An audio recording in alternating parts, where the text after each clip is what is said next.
Today I'm going over the best moves in Smash with hidden mechanics. By hidden mechanics, I mean things you probably don't know how to do unless you main the character. These are secret attributes of a move that are a little bit more substantial than just something like a sweet spot or armor.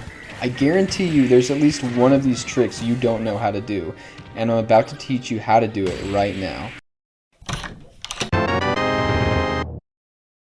Our first hidden mechanic has to do with Corrin's forward smash.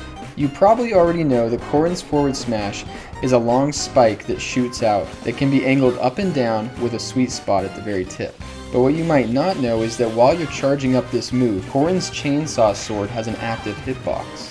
What this means is that you can get up close to an opponent, and while charging your forward smash, it'll actually get hit over and over again, and it'll even combo into the forward smash once you release it. So what are the practical uses for this trick?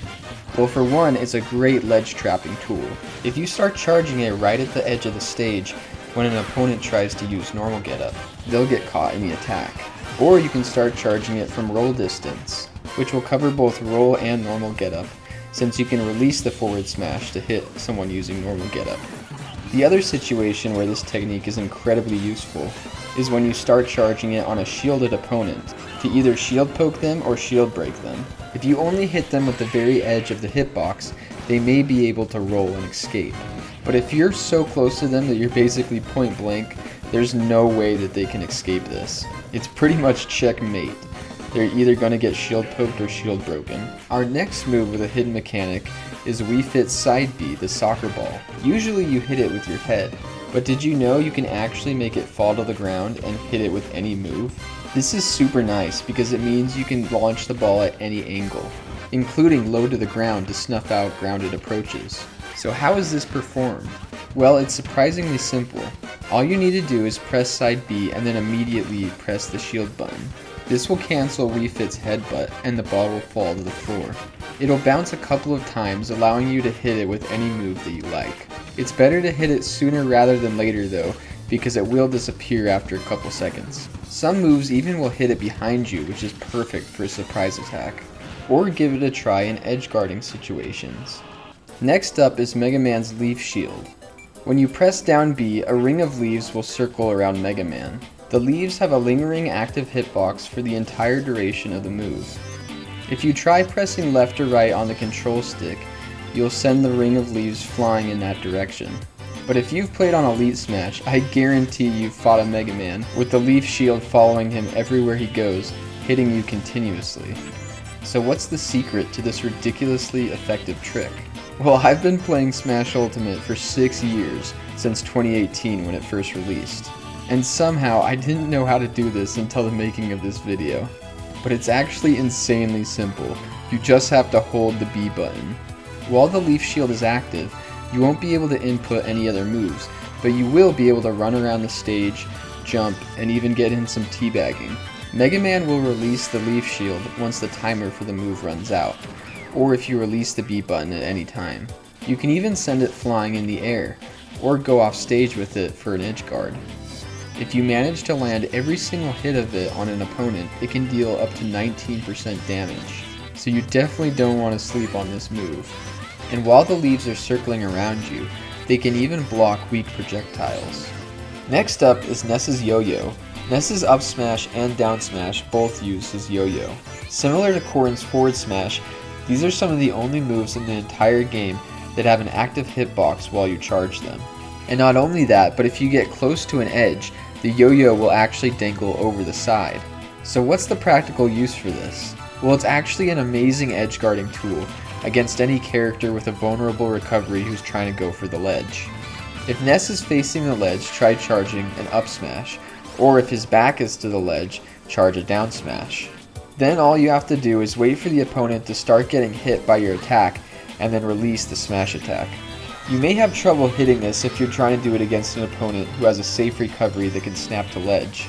But against those with a vulnerable recovery, this is an excellent option for edge guarding and getting kills. I just wanted to take a few seconds to mention I opened my first Etsy shop where I sell my really beautiful handmade resin art. If you like what you see or you know someone who would like this as a gift, head over to my Etsy shop right now. I also make custom GameCube controller thumbsticks that are super durable and comfortable. They come in a variety of colors and feature the Xbox style tip. I don't do Patreon or anything like that, so this is the best way that you can help support me. And you get something really cool and unique out of it. I'll put the link in the description and in the pinned comment below. There are many characters in Smash Ultimate with a Zair. When used in the air, instead of grabbing an opponent, they'll usually poke them from long range. Luigi not only can perform a 0 to death from his grab, but he actually has the only Zair in the entire game that acts as a projectile. And while it looks pretty weak and pathetic, it actually has a very good use. You see, after it shoots outwards, it falls before disappearing, which means that if you short hop at the ledge with a Zair, it can hit people that are trying to recover. It can even contest recoveries that almost no one else can touch, like K. Rool's propeller. And most players tend to forget that this move even exists, which means you can get away with some pretty crazy surprise attacks. Not to mention, it's super annoying for people who are just trying to get back to the stage. If you play as Luigi, I definitely recommend adding this to your arsenal, since most of Luigi's attacks lack range, and this move can really keep opponents at bay until you're ready to get up close and personal. Bayonetta's side B is one of the most versatile moves in the entire game. Not only does it have two different variations while you're on the ground as a sliding kick, but it's a different move entirely when used in the air. You zoom diagonally upwards with a blazing kick, and if you manage to hit an opponent with one, you'll get a second air side B that you can use. But that's not all this move can do. It actually has a downwards variation that you can get by pressing down on the control stick and rotating it 90 degrees before inputting side B.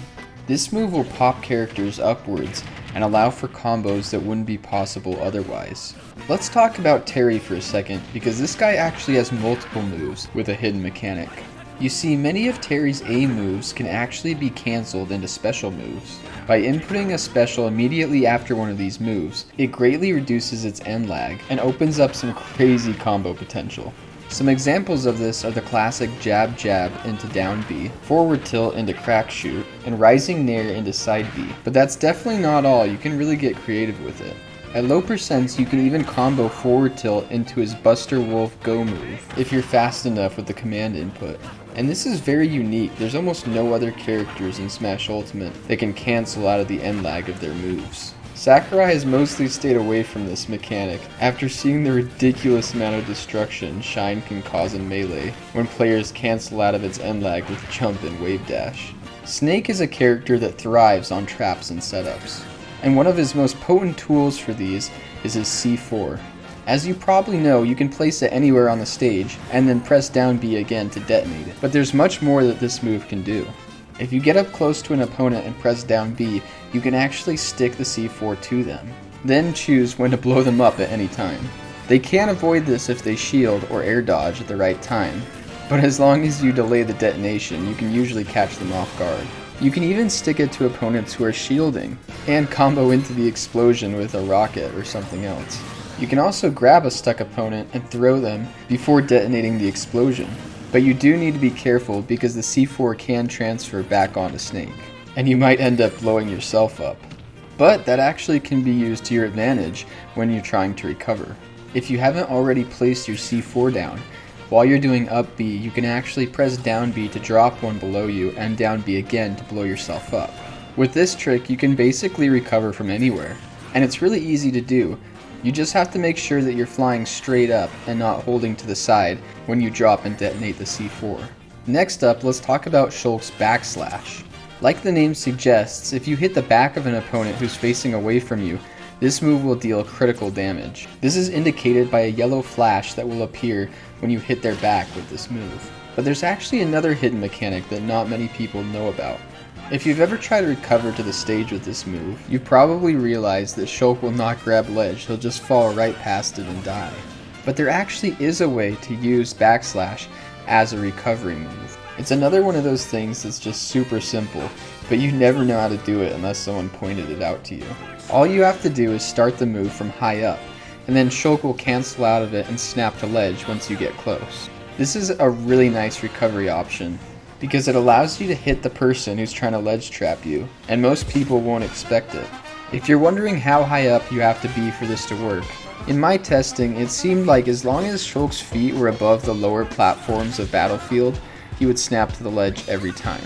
Most people think of Little Mac as a very straightforward fighter, but he does have a few tricks up his sleeveless tank top. You probably know that Little Mac's forward smash is incredibly strong, and it has armor. This move can be angled up and down with a control stick. But unlike most moves in Smash, by angling the forward smash, it basically becomes 3 entirely different moves. While his regular forward smash is excellent for killing off the side, angling it upwards will unleash a nasty uppercut that's perfect for killing off the top. You can take advantage of this variation when you're standing on a platform and your opponent is closer to the top blast zone. The downward variation might be the most important to learn though. Even though it has the worst range out of all 3, it deals a crazy amount of shield damage. Yeah, that's right, Little Mac has a shield breaker, and you might not even have realized it. There's only one other character I can think of that has multiple forward smashes. Peach can actually hit with 3 different items depending on which way you angle your forward smash. Her regular forward smash is a golf club, which hits diagonally upward. Angling it down allows you to hit with her tennis racket, which is really strong for killing off the side. And angling it upwards allows you to hit with her frying pan, which is perfect for kills off the top. So all around, a pretty similar hidden mechanic to Little Mac. Once you learn how to do this, there's not much of a reason to use the golf club. While it does deal a couple more percent than the tennis racket, it's by far the worst at killing. So were there any hidden mechanics that I forgot? Let me know in the comments. And click the link in the pinned comment below to check out my Etsy shop and get your hands on some really beautiful ocean wave artwork. Thank you for watching.